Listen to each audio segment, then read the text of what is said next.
আগের ক্লাসে আমরা ক্যাপাসিটার এর ইন্ট্রোডাকশান এবং তার ক্যাপাসিট্যান্স, তার ফর্মুলা কী হয়, তার ইউনিট, তার ডাইমেনশান এবং ক্যাপাসিটারের ক্যাপাসিট্যান্স কী কী বিষয়ের উপর নির্ভর করে, বা একটা পরিবাহী গোলক স্ফেরিক্যাল কন্ডাক্টারের ক্যাপাসিট্যান্স কত হয়, বা প্যারালাল প্লেট ক্যাপাসিটারের ক্যাপাসিট্যান্স কত হয়, সেগুলো আমরা দেখেছিলাম, আলোচনা করেছিলাম।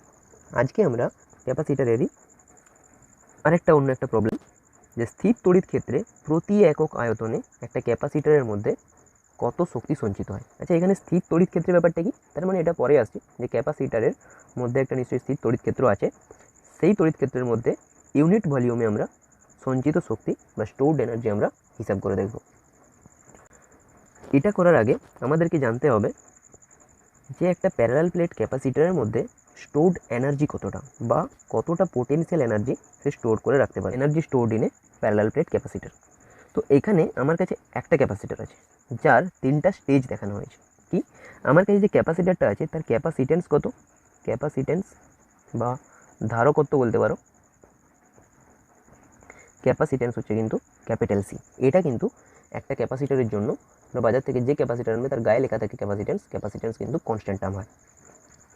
তো এই ক্যাপাসিটারটাকে আমরা কী করতে চাইছি, চার্জ করতে চাইছি। তো চার্জ করলেই তো এর মধ্যে কি শক্তি সঞ্চিত হবে, তো আমরা এটাকে কী করতে চাইছি, চার্জ করতে চাইছি। কার সাহায্যে, এক্সটার্নাল একটা পাওয়ার সাপ্লাই, বা ধরে নিতে পারো এখানে আমরা একটা ব্যাটারির সাহায্যে সাপ্লাই দিয়ে একে চার্জ করতে চাইছি। তো এখানেও ভি ভোল্টের, ক্যাপিটাল ভি ভোল্টের ব্যাটারি যুক্ত আছে, সব ক্ষেত্রেই ক্যাপিটাল ভি ভোল্টের একটা ব্যাটারি যুক্ত করা আছে, যার পোটেনশিয়াল ডিফারেন্স হচ্ছে ভি। তো ফার্স্টে যে দেখো, ফার্স্ট কেসে যে তখন কি আছে না, এখানে যে সুইচটা আছে এই সুইচটা কি খোলা আছে, অর্থাৎ এখন কিন্তু ব্যাটারি থেকে এই ক্যাপাসিটারটার মধ্যে কিন্তু কোনো কারেন্টের চলাচল হচ্ছে না। তার ফলে কোনো কারেন্টের যদি চলাচল না হয়, এখানে কোনো চার্জ স্টোর হতে পারবে না। তার মানে এখানে এই প্লেটটাতে যে চার্জ স্টোর হবে সেটা কি জিরো, আর এখানেও যে চার্জ স্টোর হবে সেটাও কিন্তু জিরো। তো এখন কিন্তু যেহেতু কোনো চার্জ স্টোর হয়নি, তো এখানে পোটেনশিয়াল ডিফারেন্সের কোনো প্রশ্ন আসছে না, অর্থাৎ এই দুটো প্লেটের মধ্যে যে পোটেনশিয়াল ডিফারেন্স হবে সেটা কিন্তু জিরো হবে। তো এবার চলো লাস্ট কেস, অর্থাৎ কি 3 নম্বর কেস। 3 নম্বর কেস কি না, আমরা তখন কি করেছি, এই সুইচটাকে আমরা কানেক্ট করে দিয়েছি, কানেক্ট করে দেওয়ার পর একটা টাইম রেখে দিয়েছি, সার্টেন টাইম। তো টাইমের পরে কি এই ক্যাপাসিটারটা ফুল চার্জ হয়ে গেছে। তো ফুল চার্জ অবস্থায় কি, যে এখানে plus Q, capital Q charge store হয়ে গেছে, এবং এই প্লেটটাতে minus capital Q charge store হয়ে গেছে। কারণ কি, এখানে কারেন্ট ফ্লো হয়েছে।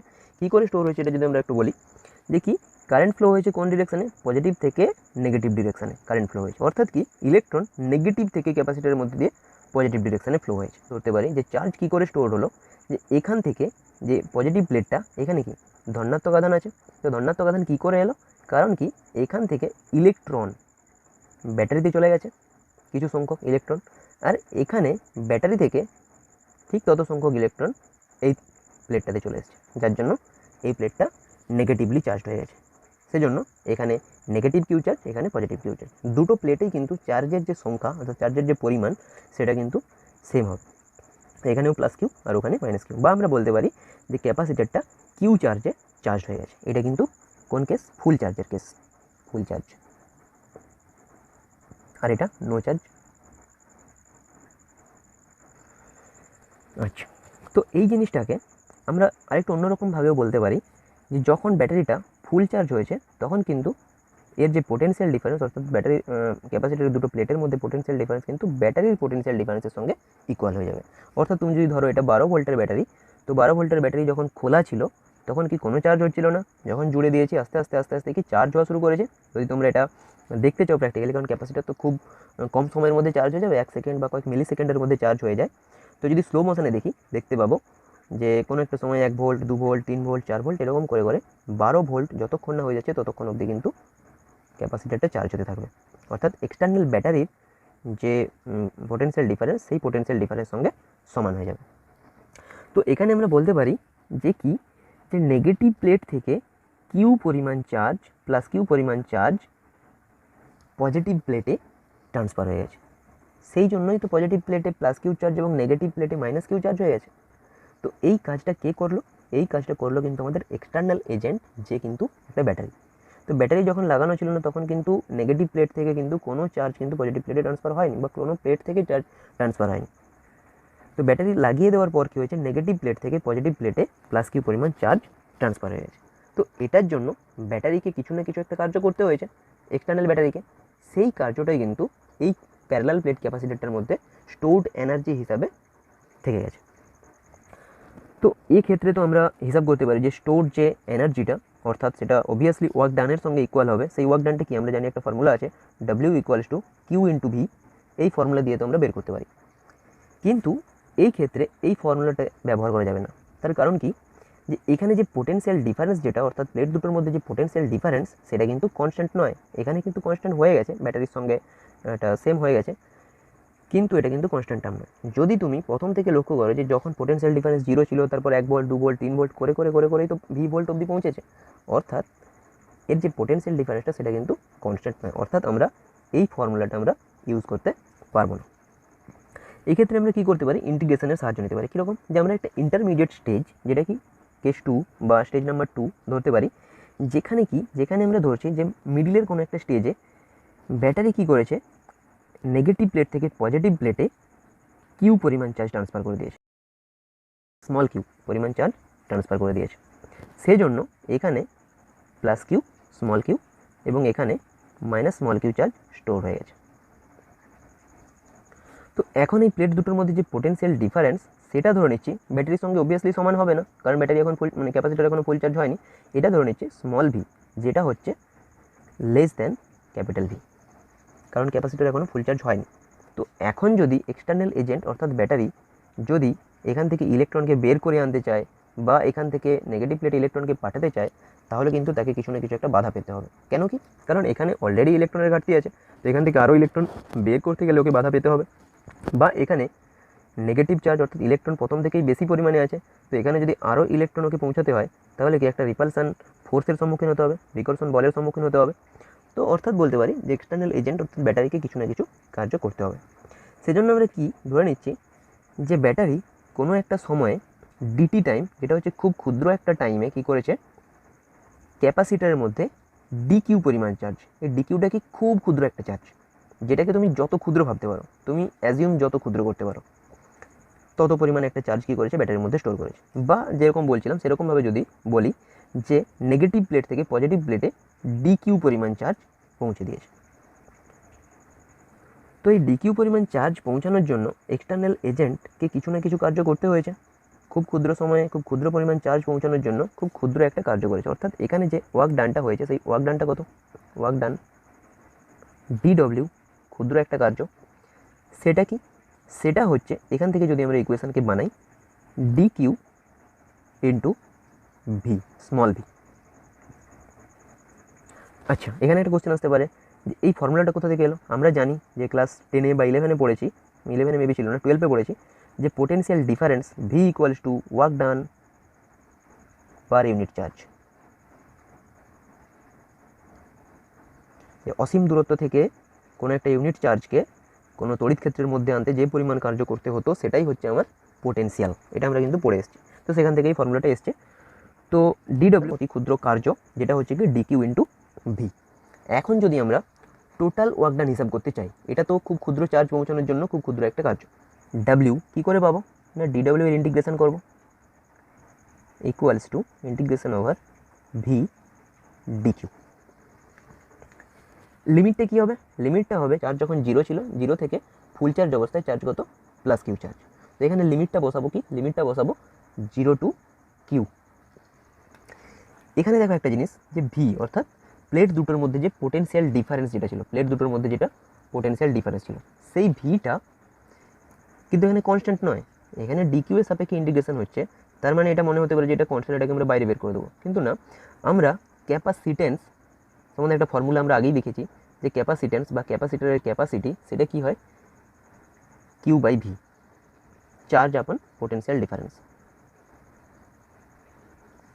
তো এখান থেকে আমরা বলতে পারি এটা small V, V equals to Q by C, যেখানে সি কি ক্যাপাসিটরের ক্যাপাসিটেন্স। আর আমি আগেই বলেছি যে ক্যাপাসিটরের ক্যাপাসিটেন্স কিন্তু প্রত্যেকটা ক্যাপাসিটরের জন্য কনস্ট্যান্ট থাকে। তোমরা বাজার থেকে কোনো ক্যাপাসিটর কিনে আনলে দেখতে পাবে তার গায়ে ধারকত্ব লিখে দেওয়া থাকে ফ্যারাডে বা মাইক্রো ফ্যারাডে, তো সেটা হচ্ছে কনস্ট্যান্ট একটা হয়, প্রত্যেকটা ক্যাপাসিটরের জন্য সেটা কনস্ট্যান্ট হয়।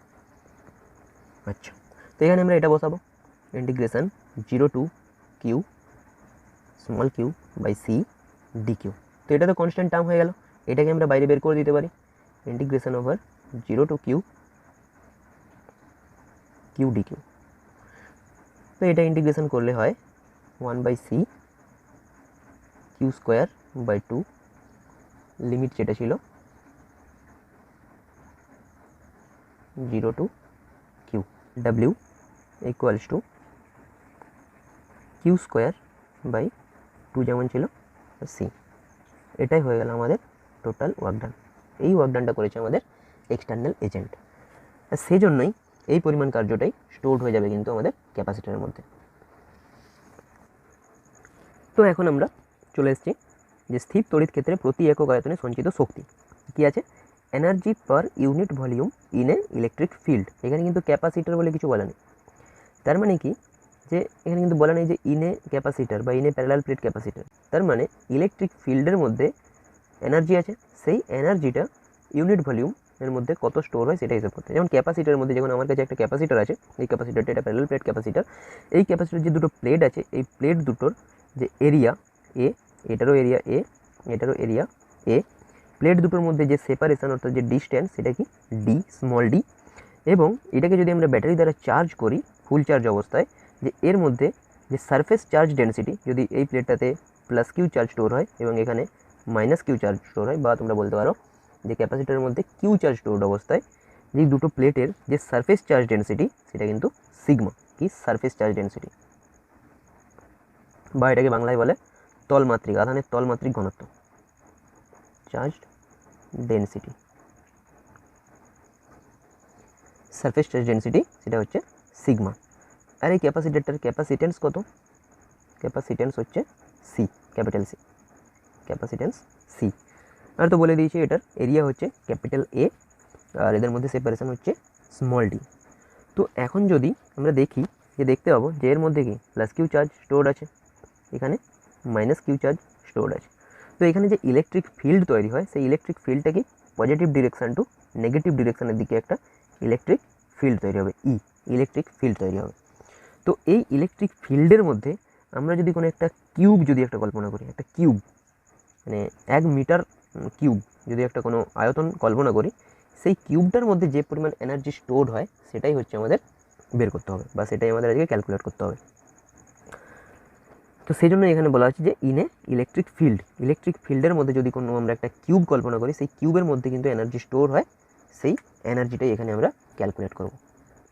ইলেকট্রিক ফিল্ডের মধ্যে যদি আমরা কোনো একটা 1 মিটার কিউবের কোনো একটা কিউব কল্পনা করি, লুডোর ছক্কা কল্পনা করি, তো সেই লুডোর ছক্কার মধ্যে যে পরিমাণ এনার্জি স্টোরড হবে সেটাই আমরা বের করব। তো সেটা কিসের ক্ষেত্রে এখন আমরা বের করছি, যেহেতু ক্যাপাসিটরের চ্যাপ্টার পড়ছি, যে ক্যাপাসিটরের ক্ষেত্রে প্যারালাল প্লেট ক্যাপাসিটরের মধ্যেও একটা ইলেকট্রিক ফিল্ড আছে যেটা পজিটিভ প্লেট থেকে নেগেটিভ প্লেটের দিকে যাচ্ছে। তো এই ইলেকট্রিক ফিল্ডের মধ্যে আমরা যদি একটা কোনো কিউব কল্পনা করি, সেই কিউবের মধ্যেই কিন্তু আমরা যে এনার্জিটা স্টোর হবে সেটাই আমরা আজকে বের করব। তো এটাকে আরেকটা নামে ডাকা হয়, সেটা হচ্ছে কি এনার্জি ডেন্সিটি, এনার্জি ডেন্সিটি বা শক্তি ঘনত্ব, যেটাকে আমরা বলি শক্তি ঘনত্ব। এটাই হচ্ছে আমার স্থির তড়িৎ ক্ষেত্রে প্রতি একক আয়তনে সঞ্চিত শক্তি। প্রতি একক আয়তনে সঞ্চিত শক্তিকে আমরা এনার্জি ডেন্সিটি বলতে পারি। তো এনার্জি ডেন্সিটিকে একটা টার্ম দিয়ে লিখছি, সেটা হচ্ছে স্মল ইউ। এনার্জি ডেন্সিটি কি, এনার্জি ডেন্সিটি হচ্ছে যে energy stored per unit volume, energy stored per unit volume, energy stored volume, অর্থাৎ energy stored per unit volume, অর্থাৎ একক আয়তনে কতটা পরিমাণ এনার্জি স্টোরড হচ্ছে। যেমন আমাদের ফর্মুলা ছিল যে এনার্জি স্টোরড একটা প্যারালাল প্লেট ক্যাপাসিটির মধ্যে যে এনার্জিটা স্টোরড হয় সেটাকে আমরা ক্যাপিটাল ইউ দ্বারা লিখেছিলাম, আর যে ভলিউমটা হয় সেই ভলিউমটা আমরা এখন আপাতত ভি ড্যাশ দিয়ে লিখে দিচ্ছি। পরে আমরা ক্যালকুলেট করে দেখব যে সেই ভলিউমটা কত হয়। এই ক্যাপাসিটারটাকে যদি এরকম দেখি, এই প্রান্তগুলো যদি জুড়ে দাও, কি দেখো একটা কিউবের মতো দেখাচ্ছে না, একটা কিউবের মতো দেখাচ্ছে। এই কিউবটার যদি এরিয়াটা দেওয়া আছে, কিউবটার এরিয়াটা দেওয়া আছে, এখানে ডিস্টেন্সটা দেওয়া আছে, এই ডিস্টেন্সটা ডি আর এরিয়াটা এ, তাহলে আমি যদি জিজ্ঞাসা করি এটার ভলিউমটা কত, অর্থাৎ আয়তনটা কত, কী হবে, আয়তনটা কী হবে, এ ইন্টু ডি। তাহলে আমরা এটা লিখতে পারি capital U divided by A into D, A D. তো আমরা দেখেছি কি যে এনার্জি ডেন্সিটি অর্থাৎ এনার্জি পার ইউনিট ভলিউম যেটা কি সেটার একটা রাশিমালা কি, সেটা হচ্ছে U equals to Q square by two C, যেটা আমরা আগে প্রুভ করেছি যে একটা ক্যাপাসিটারের মধ্যে স্টোরড এনার্জি যেটা, এটা হচ্ছে ইউ, ক্যাপিটাল ইউ, আর এটা হচ্ছে আমার ভলিউমটা, যেটাকে আমরা ভি ড্যাশ লিখেছিলাম। এখানে আমাদের বের করতে হবে কি কিউ এর ভ্যালু এবং সি এর ভ্যালু, অর্থাৎ কিউ এর আর সি এর যদি একটা রাশিমালা বের করতে পারি, যেটা প্যারালাল প্লেট ক্যাপাসিটরের জন্য আমরা জানি, সেটা যদি এখানে পুট করতে পারি, তাহলে কিন্তু এনার্জি ডেন্সিটির একটা সুন্দর ইকুয়েশন আমরা পেতে পারি। যে এখানে কিউ এর ভ্যালু অর্থাৎ চার্জ কত স্টোর হয়েছে সেটা যদি বের করতে হয়, তাহলে আমাদেরকে কিন্তু ইলেকট্রিক ফিল্ড জানতে হবে। আর আমাদের কোশ্চেনটাও ছিল কিন্তু যে energy per unit volume in a electric field, অর্থাৎ এখানে ইলেকট্রিক ফিল্ডটা কতটা সেটা কিন্তু জানা খুব প্রয়োজন। দেখো তোমরা আগে যে ইউনিফর্মলি চার্জ কোনো একটা প্লেটের ক্ষেত্রে তোমরা দেখেছো যে আগের যে চ্যাপ্টারগুলোতে ইলেকট্রিক ফিল্ড চ্যাপ্টারে তোমরা দেখেছো যে কোনো একটা প্লেট যদি ইউনিফর্মলি চার্জড হয়, ইউনিফর্মলি তার মধ্যে চার্জ থাকে, তাদের কাছাকাছি নিয়ারলি কোনো একটা পয়েন্টে আর ডিস্টেন্সে কোনো একটা পয়েন্টে সেখানে ইলেকট্রিক ফিল্ড কত হয় সেটা তোমরা কিন্তু গসের উপপাদ্য প্রয়োগ করে দেখেছো বা স্যার তোমাদের হয়তো পড়িয়েছে। তো সেটাকেই আমরা আজকে ইউজ করবো। এখানে যে প্লেটটা দেখতে পাচ্ছি এই প্লেটটাও কিন্তু একটা সুষমভাবে আহিত পাত, অর্থাৎ ইউনিফর্মলি চার্জড একটা প্লেট। এই প্লেট থেকে কি হচ্ছে ইলেকট্রিক ফিল্ড, অর্থাৎ এখানে দেখো একটা প্লেট আছে, অর্থাৎ এর আশেপাশে একটা ইলেকট্রিক ফিল্ড তৈরি হয়েছে। এর মিডিলে অর্থাৎ আমরা যেখানে একক আয়তনের যে একটা কিউব কল্পনা করেছিলাম, সেই কিউবের মধ্যে যে স্টোরড এনার্জি যেখানে বের করব, সেখানে একটা ইলেকট্রিক ফিল্ড কিন্তু তৈরি হবে। সেই ইলেকট্রিক ফিল্ডটা অর্থাৎ পজিটিভ প্লেটের জন্য যে ইলেকট্রিক ফিল্ড তৈরি হবে সেটা যদি E1 হয়, সেই E1 এর ভ্যালু কত হবে? E1 ইকুয়ালস টু আমরা জানি surface charge density divided by 2 epsilon naught, যেখানে এপসাইলন নট হচ্ছে শূন্য মাধ্যমের তড়িৎ ভেদ্যতা।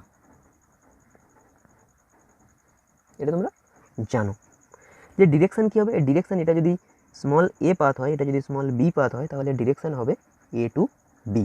ইলেকট্রিক ফিল্ডের যে ডিরেকশন হবে, ইলেকট্রিক ফিল্ড হচ্ছে একটা ভেক্টর রাশি যার ডিরেকশন হবে এ টু বি, আর যার ভ্যালু হবে E1 equals to sigma divided by 2 epsilon nought. আর সিগমাটা কি? সিগমাটা হচ্ছে এই প্লেটগুলোর মধ্যে যে চার্জ আছে তার সারফেস চার্জ ডেন্সিটি বা আধানের তলমাত্রিক ঘনত্ব।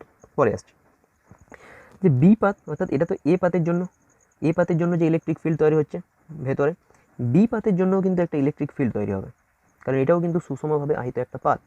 তার জন্য যে ইলেকট্রিক ফিল্ড তৈরি হবে তার ভ্যালু যদি E2 হয়, E2ও কিন্তু হবে সিগমা বাই 2 এপসাইলন নট। আর যার ডিরেকশন কী হবে? একই, তারও ডিরেকশন হবে কিন্তু এ টু বি, তারও ডিরেকশন হবে কিন্তু এ টু বি, অর্থাৎ পজিটিভ থেকে নেগেটিভের দিকে সবসময় ইলেকট্রিক ফিল্ডের ডিরেকশন হয়।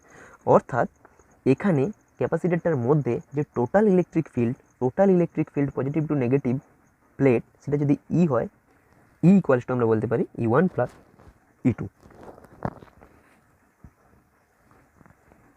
Equals to sigma by 2 epsilon naught plus sigma by 2 epsilon naught. এটার জন্য বসিয়ে আমরা পাচ্ছি কি ক্যালকুলেট করলে সিগমা বাই এপসাইলন নট। তো ই এর একটা রাশিমালা আমরা পেয়ে গেছি যে electric field e equals to sigma by epsilon naught. এখান থেকে যদি আমরা সিগমার ভ্যালু বের করি, সিগমা ইকুয়ালস টু কি ই ইন্টু এপসাইলন নট। এবার সিগমাটা কী ছিল আমাদের? সিগমাটা ছিল হচ্ছে সারফেস চার্জ ডেন্সিটি, অর্থাৎ কোনো একটা সারফেসের মধ্যে যে পরিমাণ চার্জ আছে তার ডেন্সিটি কতটা, অর্থাৎ এটাকে আমরা লিখতে পারি চার্জ, যে পরিমাণ চার্জ আছে ডিভাইডেড বাই সারফেসের area, charge per area equals to E into epsilon not. যেহেতু এরিয়াটা কী ছিল? এ ছিল, আর চার্জ কত ছিল? কিউ পরিমাণ চার্জ কিন্তু দুটো প্লেটেই কিন্তু স্টোর ছিল, সেজন্য আমরা লিখেছি এখানে যে কিউ ডিভাইডেড বাই এ। তো এখান থেকে দেখো আমাদের কিউ দরকার ছিল, এখানে বসানোর জন্য আমাদের দরকার ছিল কিউ, সেই কিউটা আমরা এখান থেকে বের করতে পারবো যে Q equals to A E epsilon nought. আর কি জানার দরকার ছিল আমাদের? আর জানার দরকার ছিল সি, সি জানার দরকার ছিল, অর্থাৎ এই ক্যাপাসিটরটার ক্যাপাসিটেন্সটা কত। আমরা তো এটা অলরেডি জানি, আমরা আগে যে তোমাদের যে আগে ক্লাস নিয়েছিলাম সেখানে আমরা দেখেছি যে একটা প্যারালাল প্লেট ক্যাপাসিটরের ক্যাপাসিটেন্স সি হয় epsilon not a divided by d, যেখানে এ হচ্ছে প্লেটগুলোর এরিয়া আর ডি হচ্ছে সেপারেশন, দুটো প্লেটের মধ্যে যে সেপারেশনটা। তো এখন আমরা এই দুটো ইকুয়েশনকে যদি মেন ইকুয়েশন যেটা ছিল u equals to Q square by 2c divided by a d এখানে পুট করি, তাহলে কি এখানে যদি আমরা এখন কিউ এর ভ্যালু এবং সি এর ভ্যালু যদি বসাই, তাহলে আমরা কি পাচ্ছি দেখো, A square E square epsilon nought square divided by 2 আর সি এর ভ্যালু ছিল আমাদের epsilon not A by D divided by A D, যে ডি ডি একটা কেটে যাবে এখানে, এ এখানে একটা এ, এইখানের একটা এ, এখানে একটা এ কেটে যাবে, এখানে একটা এপসাইলন নট, এখানে একটা এপসাইলন নট কেটে যাচ্ছে।